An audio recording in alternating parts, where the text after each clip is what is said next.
Ladies and gentlemen, please put your hands together to welcome Mr. Dean Ariff.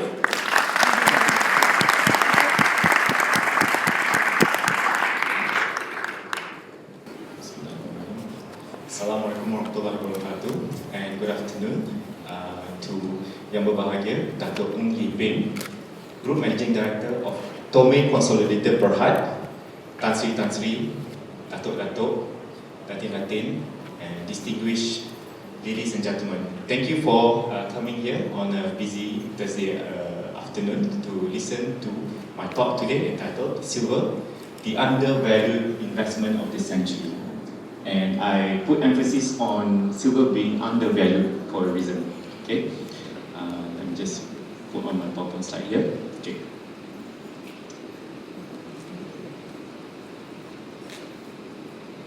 Okay. Before I start my presentation, a little disclaimer. This presentation is not aimed at forecasting the price movement of silver. So this is not a technical analysis presentation. Yeah, I do not have a magic crystal ball that can accurately predict the future. Yeah. However, the analysis in this presentation are grounded on fundamental and value-based metrics. So rather than trying to predict by technical analysis of the price movement of silver, I give you the underlying basis why silver currently is undervalued and point you where the price of silver ought to be. Clear? Okay. Alright. The content I'm going to cover this afternoon will be a little bit of history and the role of silver as monetary metal, the role of silver in the health industry, the role of silver in the modern industry, the supply of silver, the challenges, where do silver come from, and also the challenges of getting the silver supply, and also the growing demand of silver in the modern world. And when we put this all together, mesh it all together, why it is an investment opportunity of the century. So a little bit of history. Winston Churchill used to say, the further back you look into history, the further to the front that you can see the future. Does that make sense? Right? Because history often repeats itself. It happens again and again and again, and humans just don't learn from past mistakes. And I'm going to present to you some things that happened in the past that is happening again right now. So a little bit of history, all right? On silver. How come silver come to use today? How come today we have silver bullion or silver bars? Yeah. As you know, for thousands of years, silver has been money. Yeah. It began some 5,000 years ago in Anatolia, which is a modern-day Turkey. The early lodes were a valuable resource for the civilization. Yeah. So, in the past, before we had all this civilization flourishing, I tried to juggle mic and I think I'll stand here. I prefer to walk around. Okay, I'll try to remain still here. Yeah. Okay. I prefer a little mic actually, but it's alright. It's okay, no problem. I'll try to stay here. Alright. I'm trying to. My notes are not synced with up there, so do forgive me if I have to look up there once in a while. So civilization, human civilization. Oh, is there? Okay, good. The stages of human civilization, we started out with barter. Yeah? We barter for goods and services. But barter has got some limitation, isn't it? Right. Once the human started to discover currency as the common mode of payment, suddenly trade flourishes, wealth is being created, states and government are able to tax, and then that's how empire and civilization are built, right? So the early discovery of silver mines and silver lodes and the making of it into currency was a very valuable thing that happens for human civilization. So in about 1200 BC, the center of silver production, it used to be in Anatolia, then it shifted into Greece's Laurium mines, where it continued to feed the region's flourishing empires. And then in about 100 AD, Spain became the capital of silver production, supplying to the Roman Empire, as well as to the trading component along the Asian spice routes. These are very crucial trading routes and trading activity. Yeah. Then we had the Moorish invasion of Spain. The practice of silver mining migrated to Central Europe. So there are several other major silver mine discoveries occurred between 750 and 1200 AD, including the Germany and Eastern Europe. Okay. And we had a period of 500 years, from 1000 to 1500 AD, where a significant growth happening thanks to increased technology. They managed to find more clever ways to refine silver, find more clever ways to extract silver from the ground, and that can bring in more silver into trade. However, no single event in the history of silver rivals the importance of the discovery of the New World in 1492. Who knows what is the discovery of New World? Who knows what I'm talking about? The American continent, correct? Yeah. Okay. This momentous finding and the years that followed reinvented the role of silver throughout the world. The Spanish conquest of the New World led to the mining of silver that dramatically eclipsed anything that had come before that time. Before 1500 to 1800, Bolivia, Peru, and Mexico accounted for over 85% of the world production and trade. And later, several other countries began to contribute substantially, notably the United States, with the discovery of the Comstock lode. This is a very famous discovery, the Comstock lode in Nevada. Silver production continued to expand worldwide, growing from 40 to 80 million ounces annually by the 1870s. Okay. And we had a period of 1876 to 1920, represented an explosion in both technological innovation and exploitation of new regions worldwide. So production over the last quarter of the 19th century quadrupled over the average of the first 75 years to nearly about 120. This is the annual production, 120 million ounces. So similarly, new discoveries in Australia, Central America, this is a more recent time, Europe, it intensified the total world silver production. So we had the 20 years between 1900 to 1920. That itself resulted in 50% increase in global production, and brought the total to about 190 million ounces annually. These increases were spurred by discoveries in Canada, United States, Africa, Mexico, Chile, Japan, and other countries. And today, after more than 5,000 years, after the first ancient culture first began to mine this precious metal, first in a small production, until now, it averages about 670 million ounces. Last year's figure was close to 800 million ounces per year. Okay. So I'm going to talk about the role of silver in our monetary system. Okay. The best investment that you can do right now, actually investment in education. Educate yourself. Educate yourself on the history of money. Educate yourself in the history of global finance. Yeah. Once you know that, then you know what to do. Right. So I'm going to give you some education on monetary history. All right. So the earliest known coins came from the city of Ephesus in Ionia. It's about 650 BC. Okay. But back then, the metal do not have consistent purity and consistent weight. All right.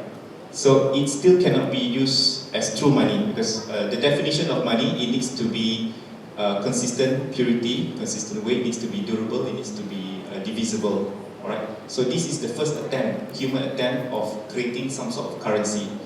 So the Ionians, they mix the gold and silver in 50-50 ratio, and they strike it with only one side.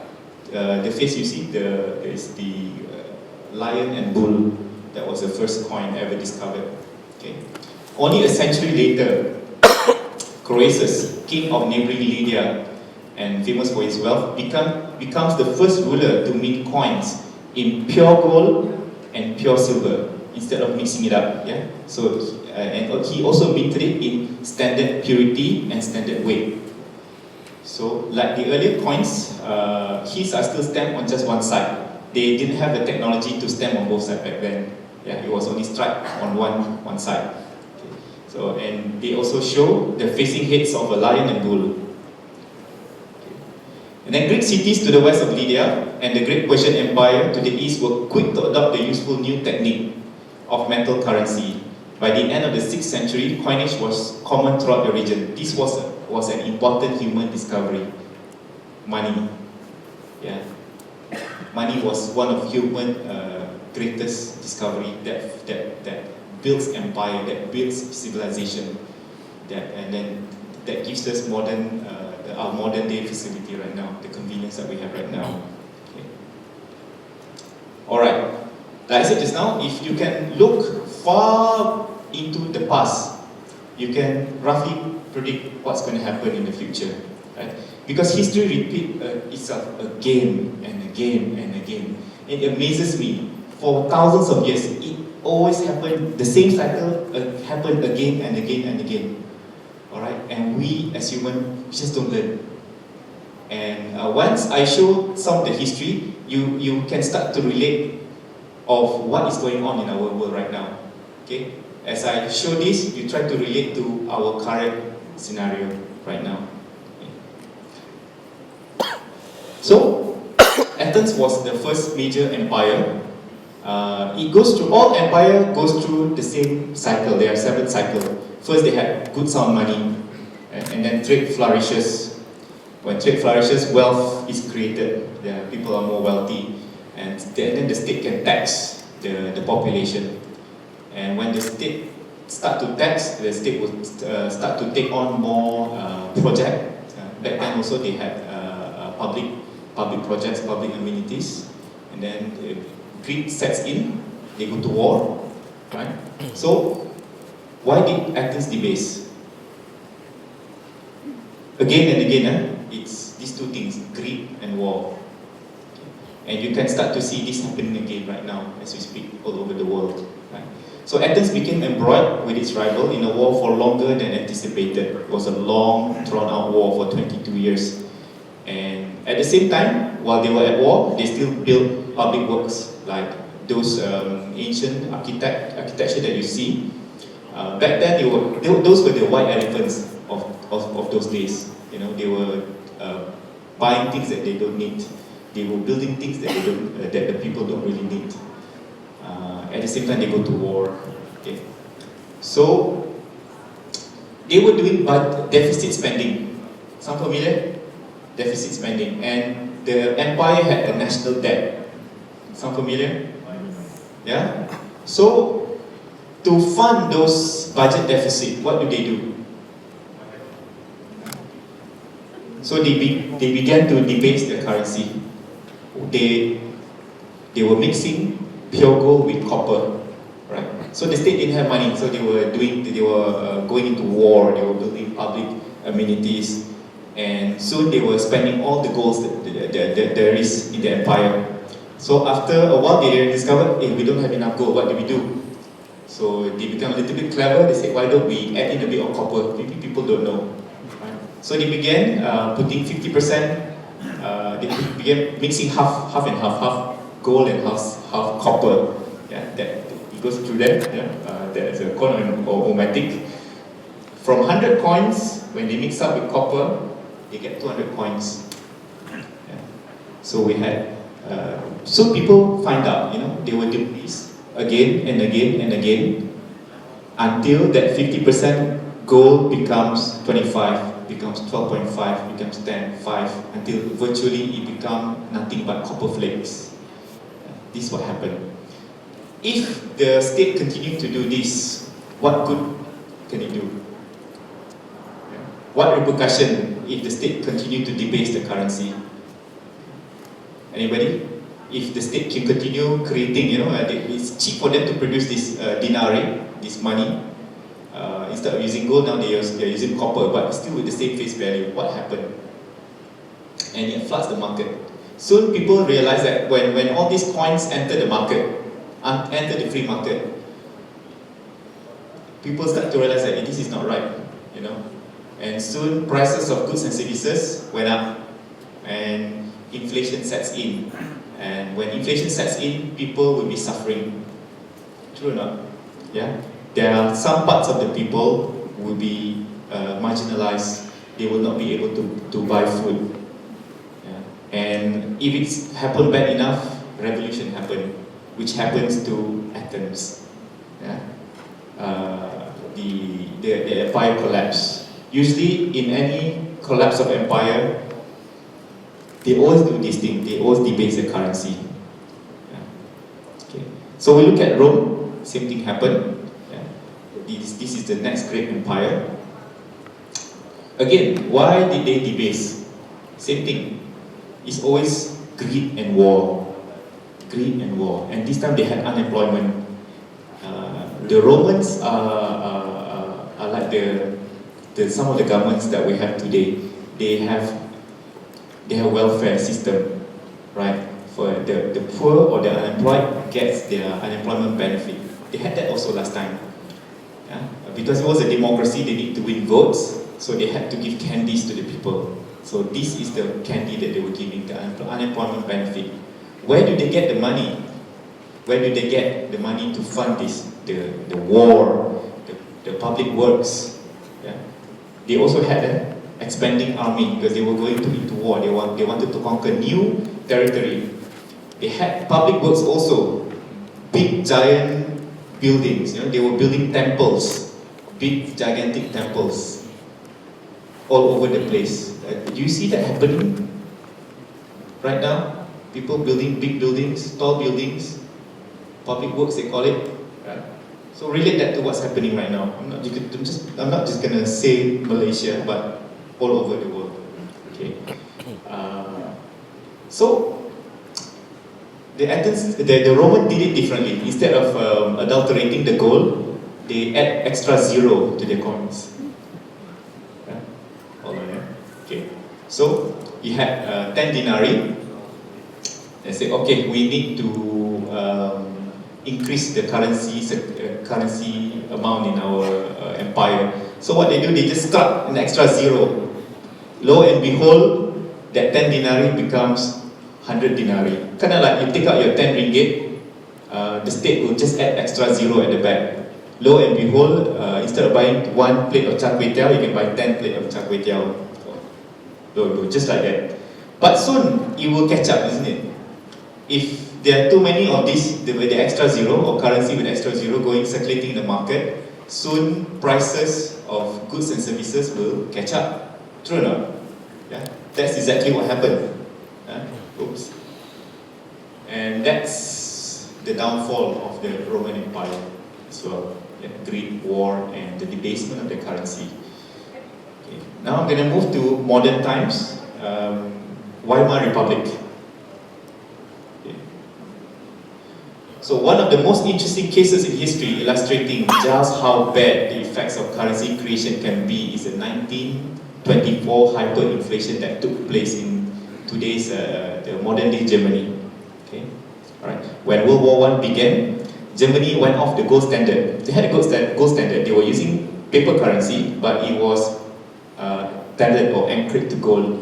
By 1924, they went off the gold standard, and its citizens were no longer able to redeem the mark for gold and silver money. So they had bimetallic currency, gold and silver, and then they just cut off that tie. So again, with Weimar Republic, we had war, we had greed, we had unemployment, now with fear and loss of confidence. Yeah, after the war, Germany had made the first war repatriation payment to France. What is a war repatriation payment? This is kind of like you are in school, you get bullied, and your lunch money gets stolen. Something like that. Okay? Alright. So, after a while, the German government didn't have the goal to make a second payment. So this is kind of like protection money. You lose in a fight, You gotta pay back your bully, and after a while you don't have that money to pay. Yeah. So in January 1923, France and Belgium didn't get paid, so they invaded and occupied the Ruhr, which is the industrial capital headland of Germany. So in the meantime, the German government was printing like crazy. It was putting its printing presses into overdrive, printing 50 quadrillion marks a day by November. Can you imagine? I cannot fathom that number. 50 quadrillion. I can barely imagine billion. Trillion is, there's so many zeros. Quadrillion, you know, it's beyond my reality box. Okay. So as a result, can you imagine they were printing so much? They were chopping down trees to make paper. And this is the effect. In 1914, a pair of shoes cost 10 marks. Okay. 8 years later, not the same pair of shoes, maybe a pair of shoes that comes from the same factory now costs 1,400 marks. And then after the currency being hyperinflated in just one short year, that pair of shoes that comes up from the same factory now costs 30 what? How many zero can you count that? 30 what? Billion? Trillion. 30 trillion for a pair of shoes. Okay? So, who can give me an example of more recent time? Which country? Zimbabwe. Zimbabwe, yeah. It's very famous. 1 trillion Zimbabwe dollar can buy you only 1/8. Now can't even buy you. For a short while, 1 trillion. Yeah? Have you seen the picture of children, Zimbabwe children carrying currency like that? You know, go to the market just to buy some vegetables or your groceries.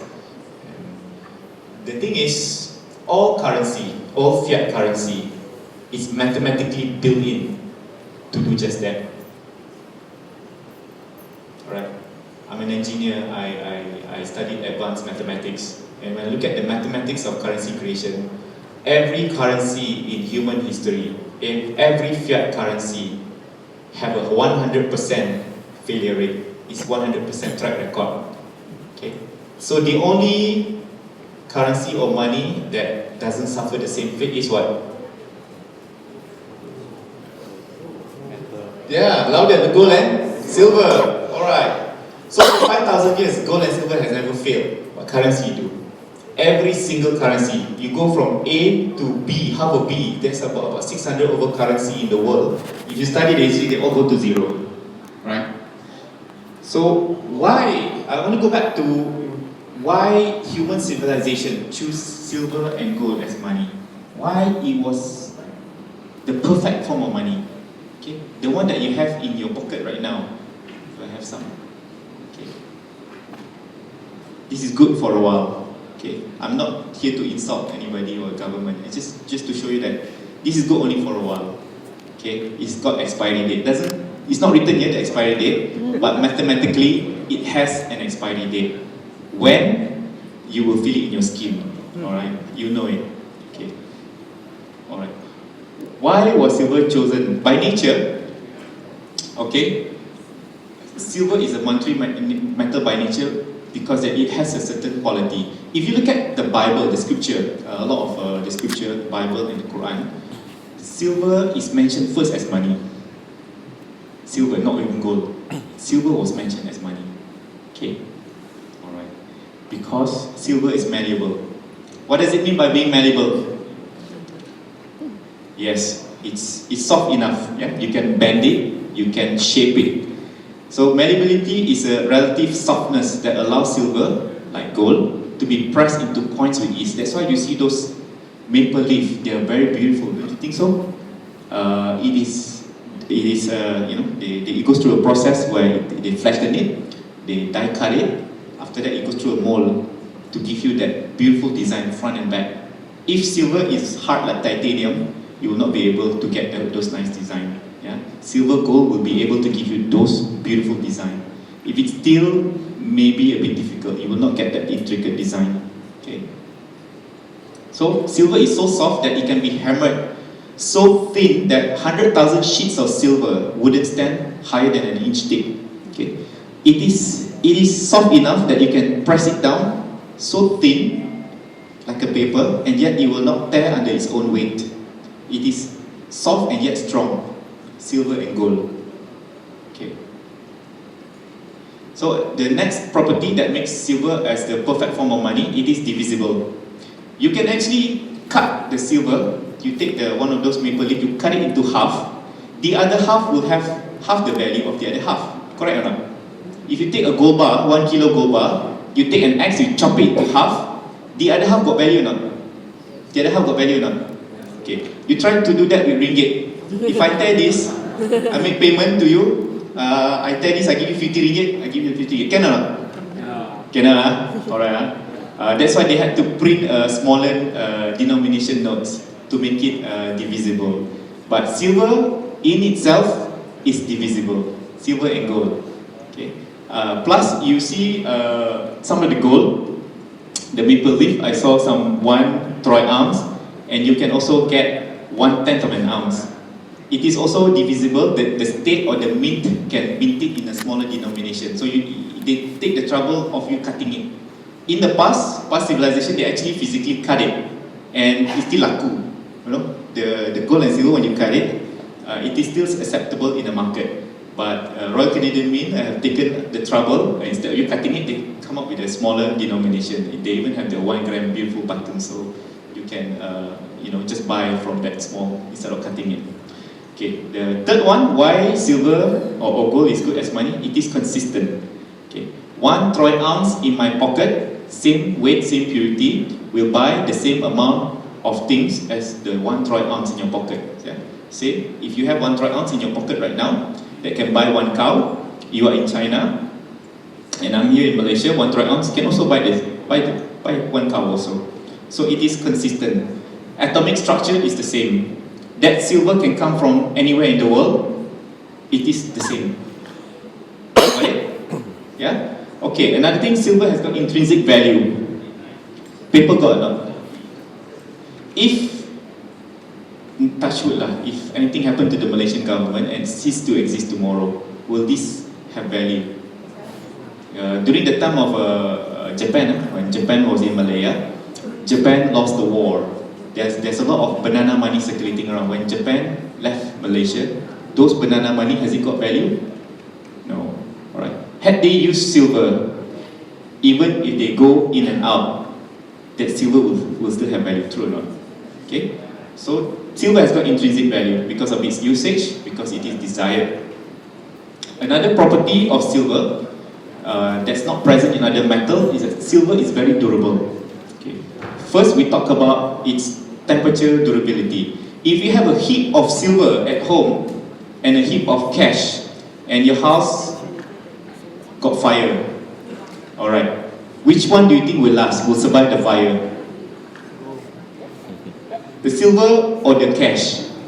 So it's obvious that silver has got a melting point about 700 degrees C. Yeah? So most home fire, it doesn't reach 1000 degrees C. So silver will still be there after the house fire. You can go back to the house, you can save whatever gold and silver you've got from that house.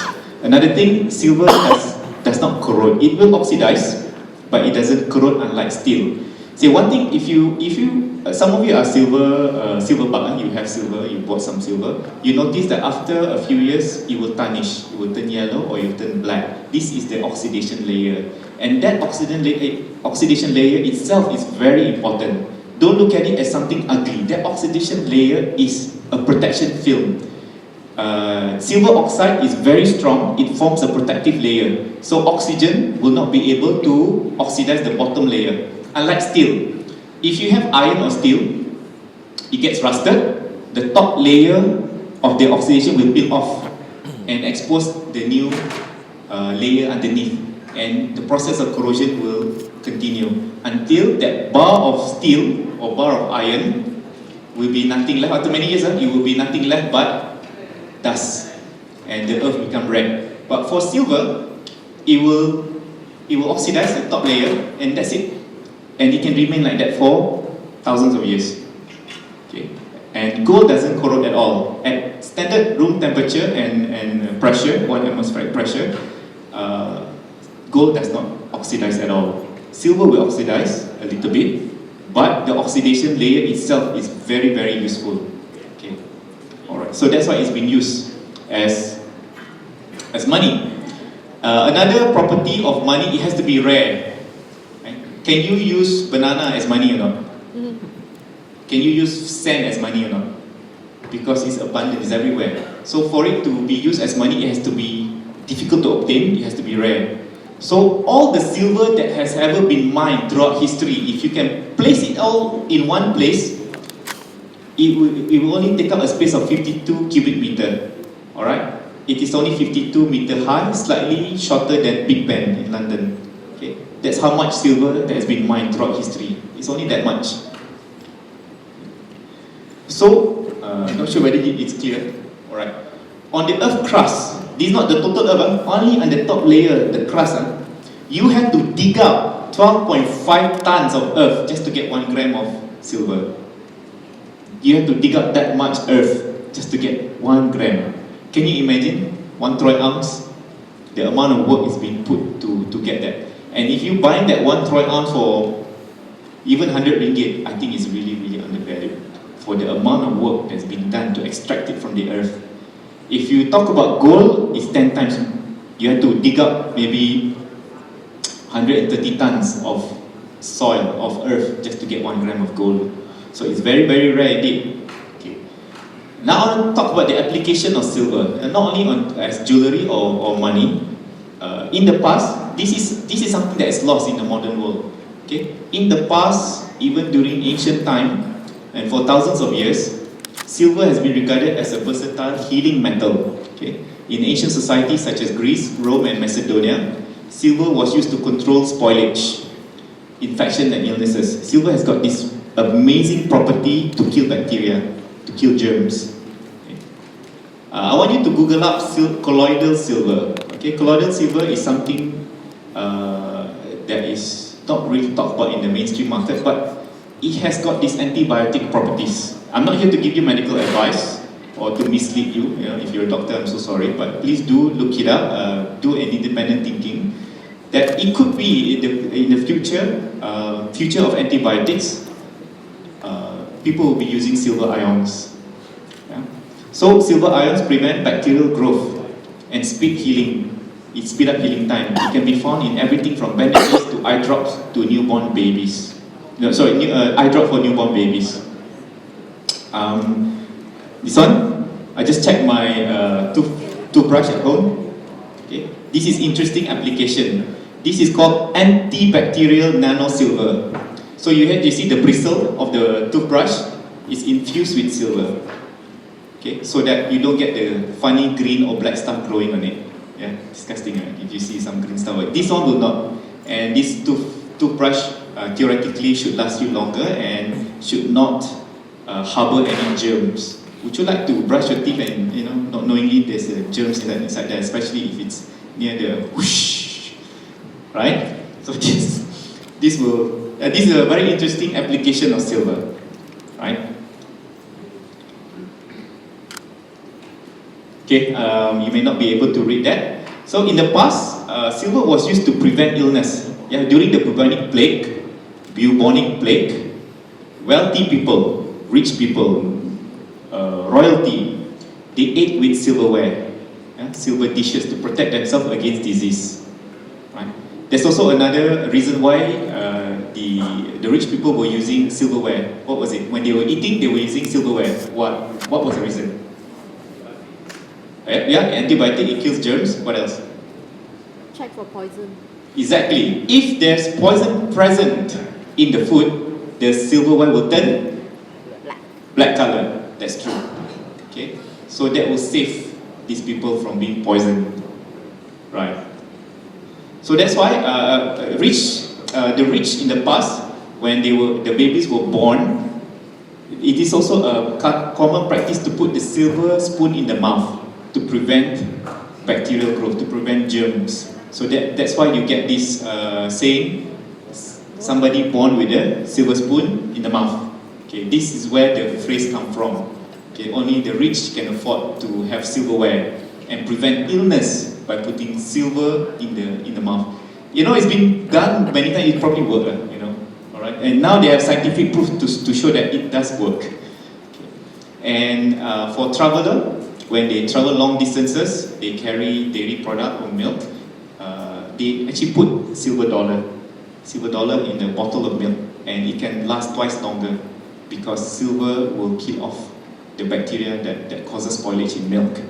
Okay. So this is an interesting application of silver.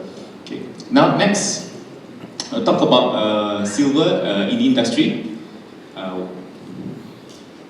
Silver has got many unique property that made it an industrial godsend. Okay. And year on year, there's more patents being issued that uses silver than any other metals combined. Right? Like I said, the uses of silver is in a toothbrush. You have it in a medical stent. It's also infused with silver to prevent bacterial or germs.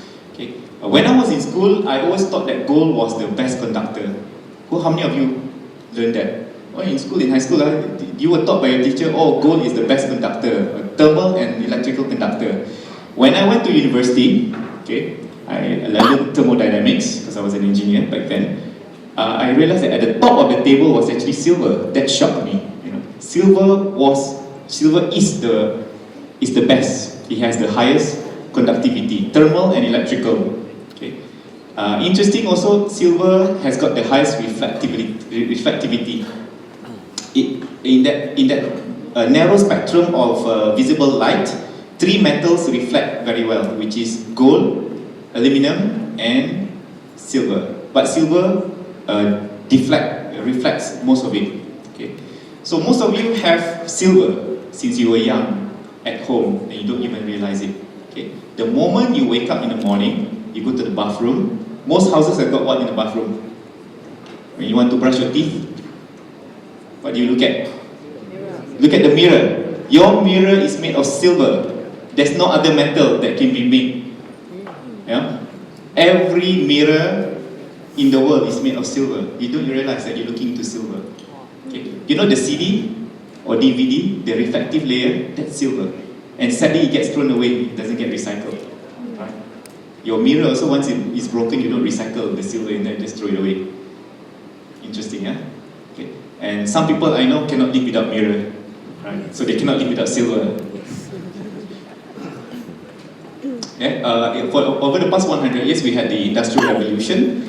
Hollywood is not possible without silver. Okay? Hollywood was built on silver because the film, the acetate, the film that you see, is got silver compound. It's light sensitive, so it captures images. The silver will capture images. When you process it, it becomes images. And then when you project it onto the screen, the screen is made of what? That's why it's called what? Silver screen. It's not white screen, you know. If you look at it carefully, if you go there, you see tiny dust of silver. I don't know about this one, but the one in cinema, if you go to those TGV, you look at it carefully, you see silver dust there. Because white screen can only reflect so much.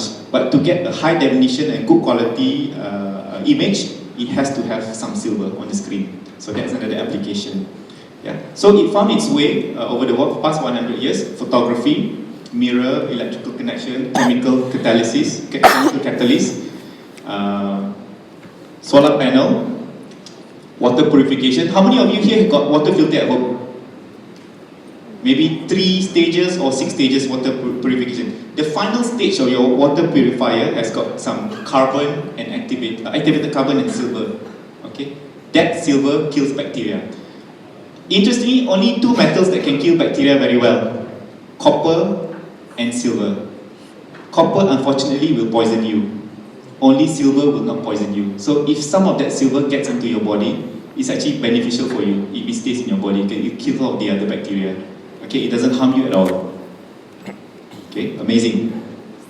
Your mobile phones, the screen, your touch screen, that you swipe, it has to have some silver because it's conductive. So I'm going to talk about the biggest demand for silver, industrial, is for solar. Okay? Would you agree that demand for solar is on the rise? Yeah? Okay. Silver is an essential component in the most common type of photovoltaics or PV cells, okay, in the form of conductive paste.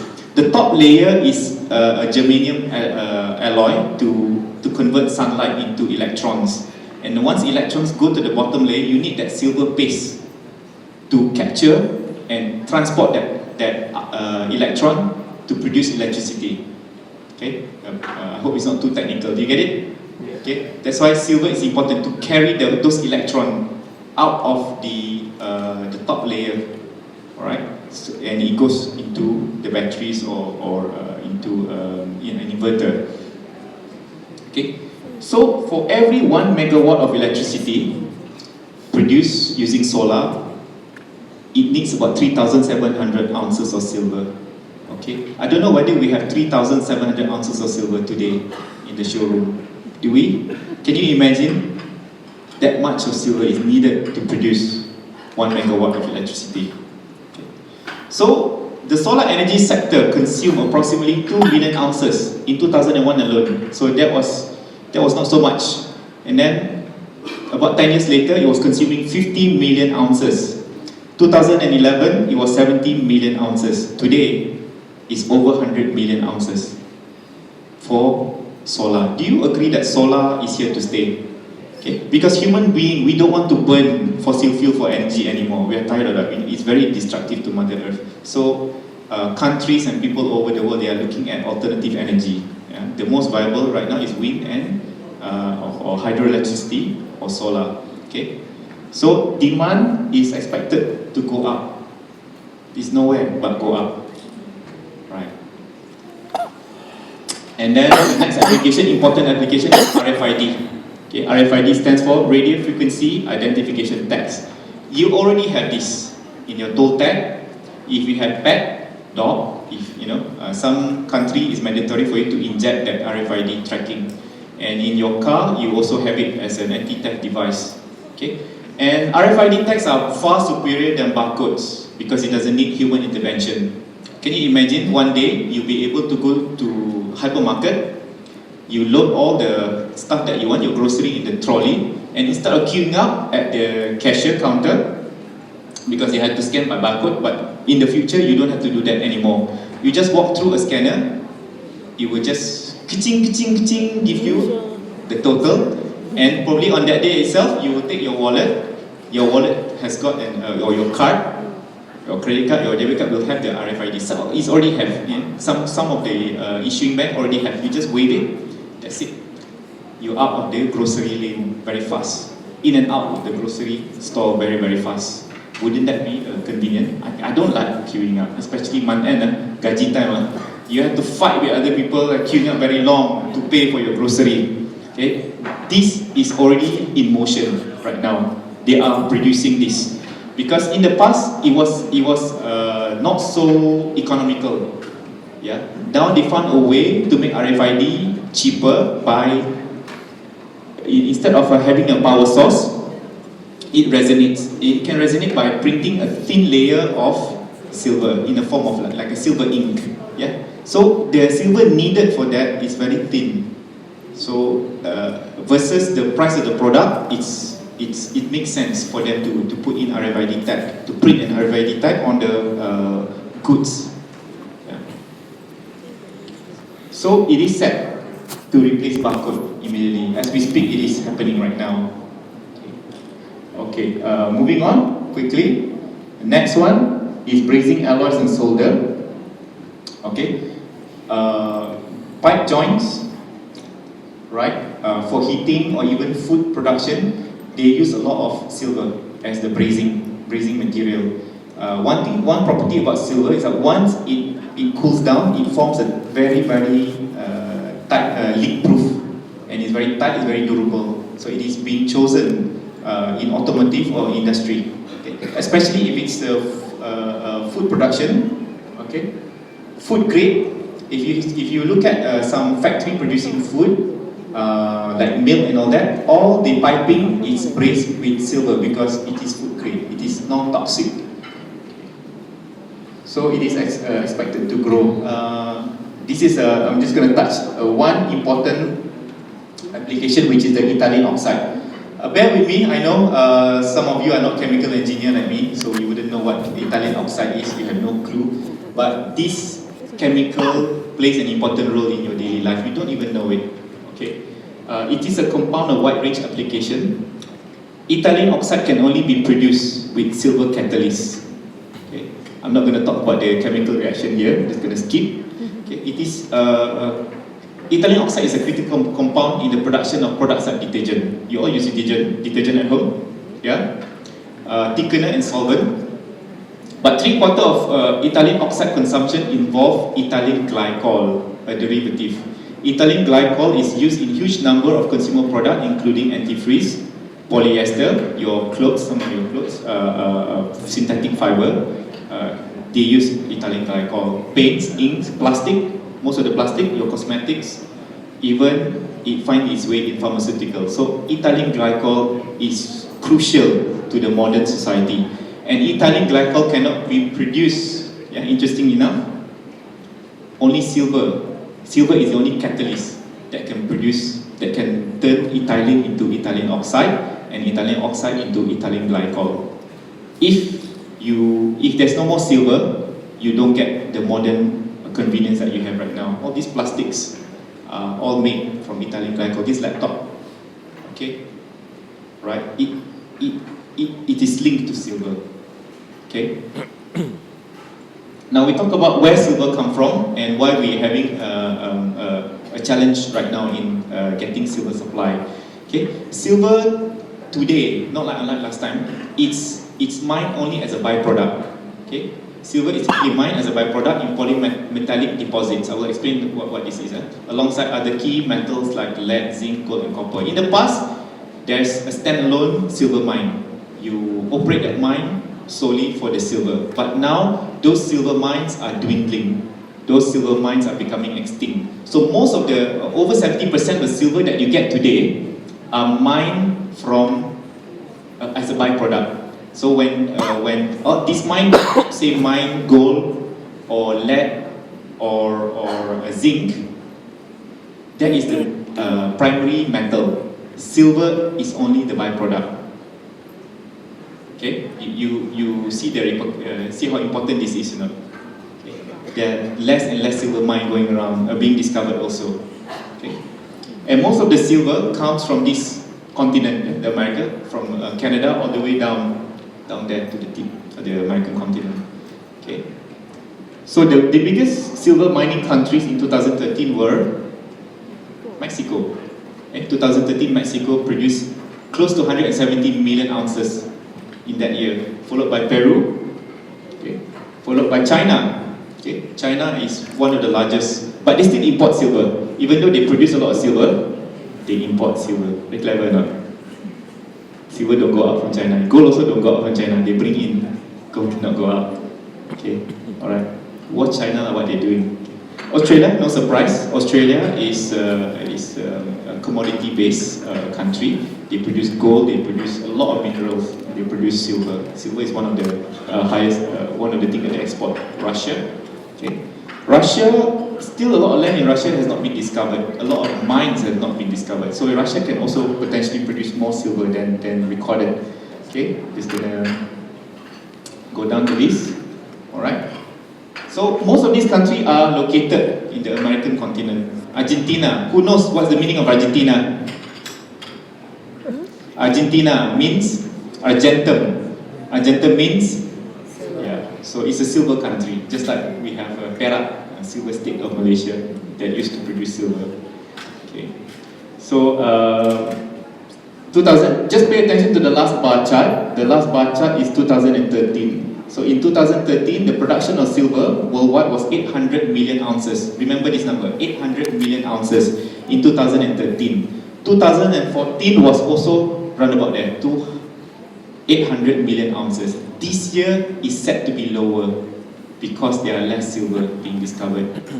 And then it's going to be lesser the year after that, and lesser the year after that. Until when? What does that tell you? Have you heard this thing called big oil or big silver? Okay, the good times of getting a lot of silver is over. So silver supply is dwindling. Okay, the more they dig the earth, they may not find that much silver left. So whatever silver that you have right now, so you better grab it lah. Alright, so much to go around. Okay, alright. So I'm going to talk about the demand of silver. Okay, right now, silverware is naturally decreasing lah. Who here eat with silverware? No, I also don't do that lah. Alright.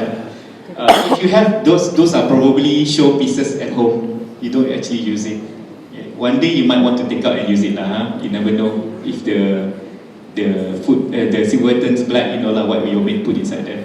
Okay. So silverware is decreasing from 7 to 4% over a decade, and people now start to realize silver as an investment. So you see the bars and coins, second bar chart, from 7% to 20%. So more and more people realize that something is going on with silver. I better buy some, you know.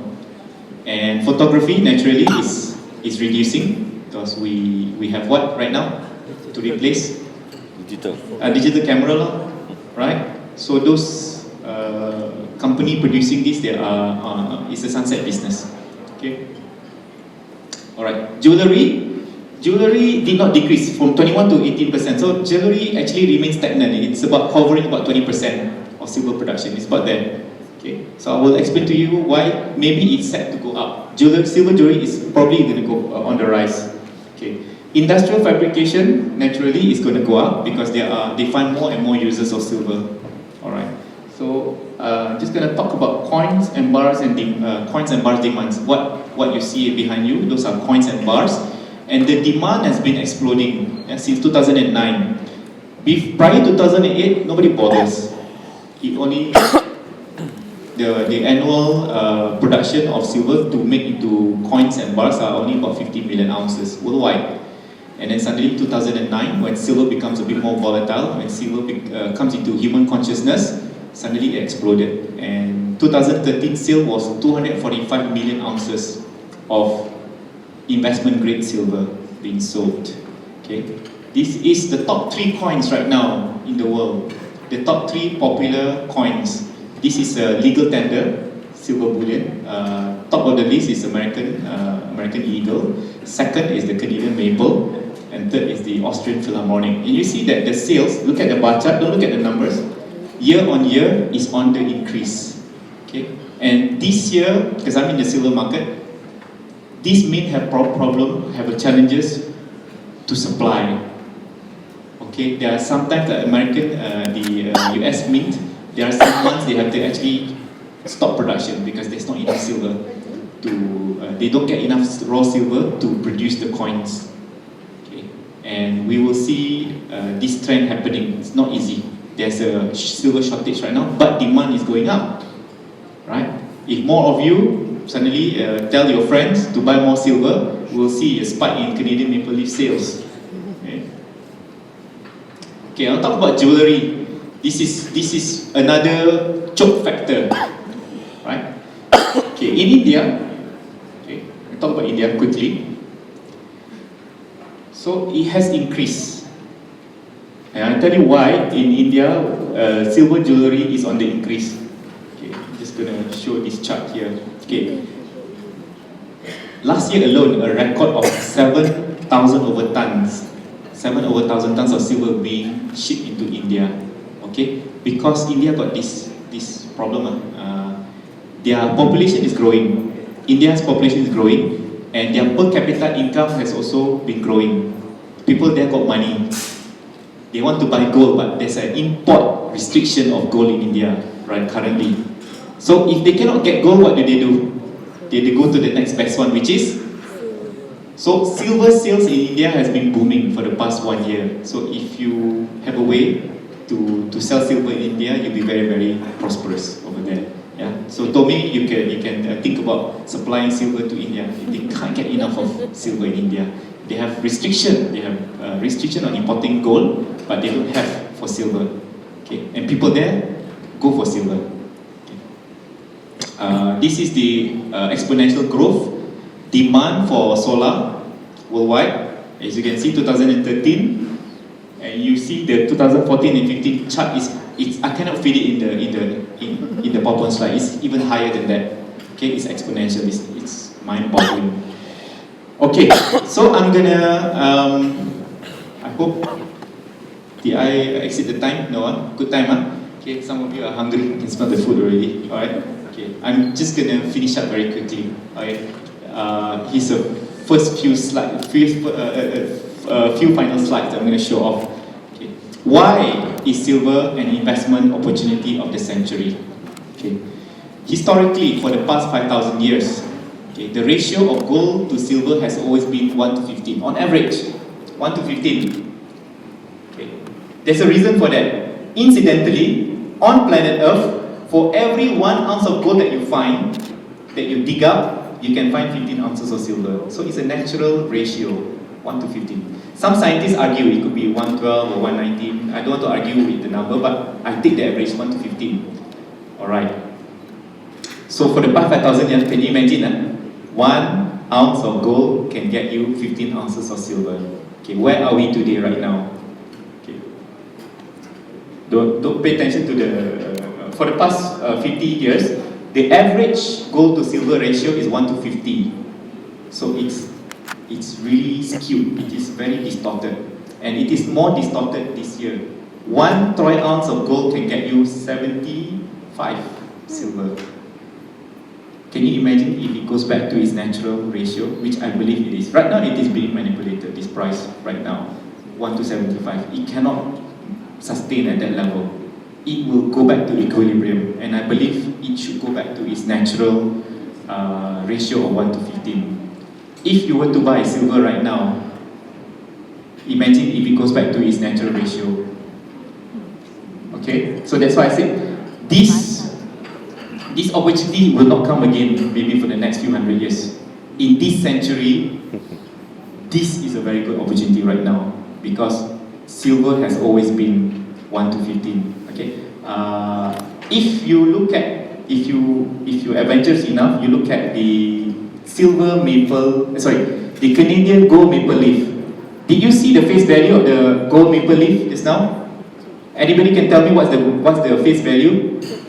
50 Canadian dollar.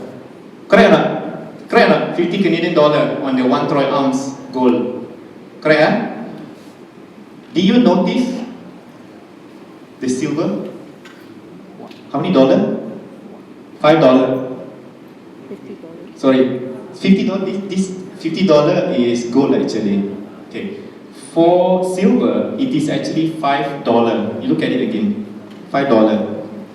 $5 for silver, 1 troy ounce, and $50 for gold, 1 troy ounce. What's the ratio? 1 to 10. So Royal Canadian Mint believed that the actual ratio should be 1 to 10, not 1 to 50, even lower, 1 to 10.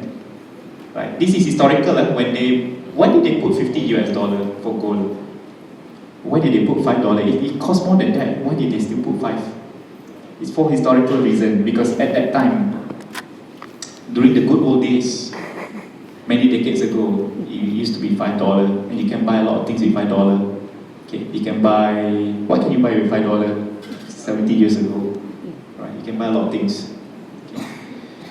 So at that time also the ratio was 1 to 10. Okay, today the ratio is 1 to 75. Don't you think it's an investment opportunity of a lifetime? I don't think this would ever come again in my lifetime or your lifetime. Right. Okay. I'm going to show some video to summarize and then we'll go to Q&A. Please ask questions. So I'm just going to show you a video that summarizes my presentation today. So bullion doesn't pay interest or dividends, yeah? Okay. If you find such investment, they say you buy this gold, it gives you monthly income, or you buy this silver, it gives you dividend. What must you do? Run away lah, you know. Can gold or silver grow in size or not? Can it give you cash flow or not? Okay, but what it does, it protects you. It is an insurance. It's a foolproof insurance. It protects you from being poor. It gives you that peace of mind. It gives you tranquility. makes you sleep better at night.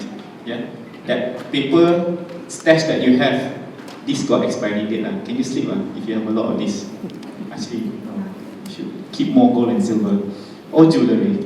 Okay. And interesting, jewelry can also be money. I remember during when Japan lost the war, my grandmother had a lot of gold jewelry.